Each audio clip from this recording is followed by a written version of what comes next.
Putting class diagrams to work.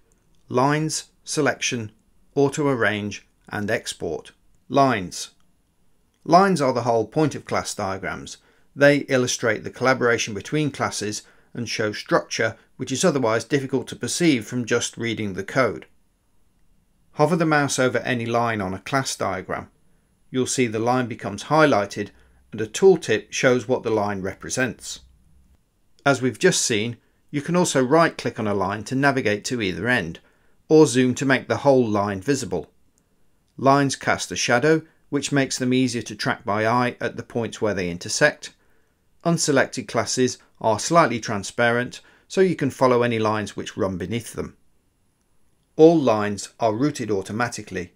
This has a number of advantages over manual routing, including allowing flexibility for the class boxes to change size as we filter the members on display, or to refresh the class diagram whenever the code changes, or to vary the level of detail as the zoom changes. AgileJ draws three types of line: field lines, inheritance lines and dependency lines, and we use colours to help distinguish between the different types of line. Field lines are red. A field line stems from the field that causes it to be there. One-to-many relationships are denoted by a star at the head of the field line and by drawing the line in a stronger colour.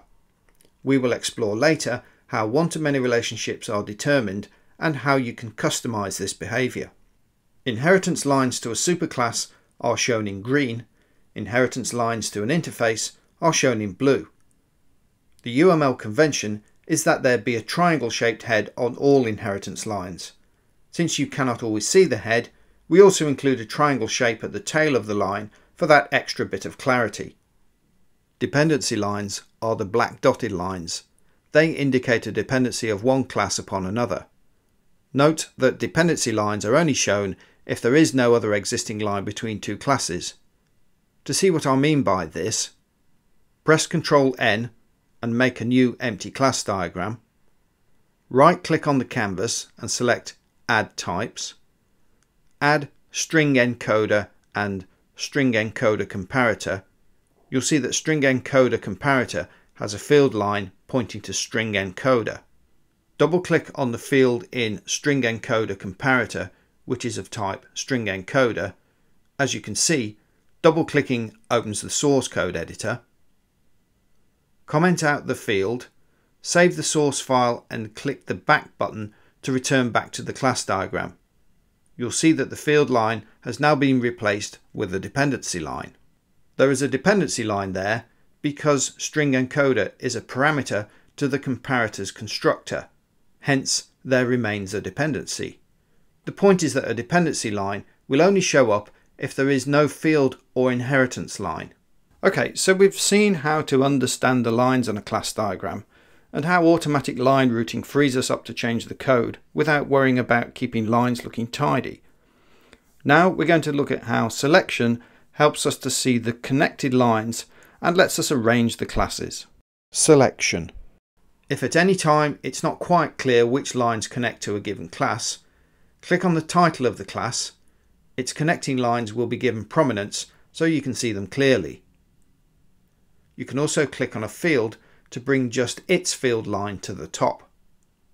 You can reposition an individual class by dragging its title bar. If you want to reposition a bunch of classes in one go, then you have to make a group selection first. With the arrow tool selected, drag out a rectangle. A blue rectangle appears, and when you release the mouse button, all classes which make contact with the rectangle become selected. You can also modify the selection one class at a time. Holding down the Control key, click on another class. This lets you select and deselect any class. When you are happy with the selection, drag the title bar of one of the classes. Now you can reposition the whole group. You can only multiple select top level classes because they are the only thing which you can drag. Therefore, inner classes, fields or methods can only be single selected. Whenever there is only one thing selected, Eclipse synchronizes other views such as the Java doc and the declaration. Switch to the AgileJ perspective. Make the declaration view and the Java doc view both visible by dragging the tab on the Java doc view. As we saw just now, we can single select in turn using the left and right keys to iterate through the classes, and the up and down keys to iterate through the members. But now we can also see the declaration and the Java doc alongside. The Eclipse outline view lists all classes on the class diagram in alphabetical order. It's worth noting that you can also use the outline view to select classes on the class diagram. So selection serves three purposes. Select to give prominence to an element and its connecting lines. Select to reposition groups of top-level classes. Select to see the Java doc and the declaration of any class or member. However, sometimes a large change to the content of the class diagram has too great an impact and classes become either too separated or start to overlap each other.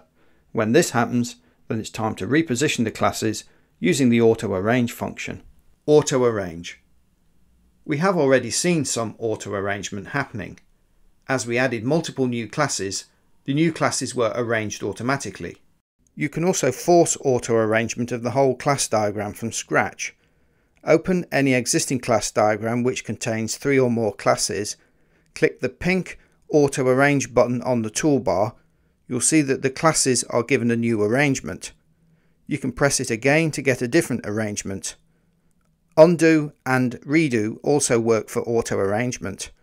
Press Ctrl Z, you'll see that the previous arrangement is restored. If you have a class diagram you've been using as a point of reference for some time, and you are familiar with the positioning of the classes and don't really want to rearrange them totally from scratch, then there is an Improve Arrangement button. This is useful for evening out the gaps between the classes while preserving the overall arrangement. The auto-arrange algorithm is biased towards positioning superclasses above subclasses and positioning related classes close to each other. Now we have the classes arranged, let's look at how we can take a snapshot of the class diagram using the export and print functions. Export and print. There are 2 image export options, PNG and SVG. PNG results in a raster image, SVG results in a vector image. Right-click on empty canvas, select the Export to SVG option, open the SVG file to view the results. As you export to either of these formats, the image is scaled to match the current magnification. The exported image file is always created in the same folder as the .ajsv file. You can also print class diagrams by clicking the print button or pressing Ctrl P. The scale of printing is controlled by the printing scale options, which are also accessed from a right click on empty canvas. The options are by percentage magnification or by number of pages wide.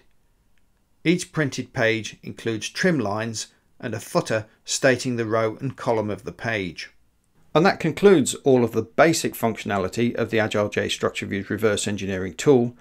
Just to recap what we've covered so far, we've installed the product, we've reverse engineered class diagrams, we've navigated around exploring the structure and revealing the Java doc and the source code, we've looked at the specific meanings of lines, we've run the auto-arrange, and finally we've exported and printed class diagrams. Now it's time to look at some of the more advanced features, starting with filters which recognise Java-centric constructs and can be switched in and out as you explore a class diagram. See you in part 6.